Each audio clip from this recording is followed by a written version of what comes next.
Terbongkar. Dewi Astutik bidik WNI pengangguran di Kamboja untuk jadi kurir narkoba internasional. Gembong narkoba 2 ton sabu. Dewi Astutik alias Mami alias Paryatin mencari warga negara Indonesia, WNI, yang menganggur, jobless, di Kamboja. Pengangguran itu kemudian diajak gabung menjadi kurir narkoba jaringan internasional. Keterangan tersebut disampaikan Kepala Badan Narkotika Nasional, BNN, RI Komjen Suyudi Aryo Seto. Berdasar pendalaman, Paryatin khusus merekrut WNI yang jobless di Kamboja, serta kawan-kawan kurir yang bersedia bergabung, ujar Suyudi kepada wartawan, Rabu, 3 Desember 2025.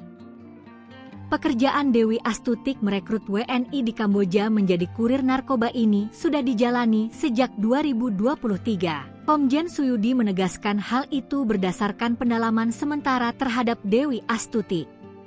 Jadi recruiting sejak 2023 dan operating peluncuran kurir sejak awal 2024, ungkapnya. Adapun barang haram itu diedarkan ke sejumlah negara sasaran wilayah Asia Afrika.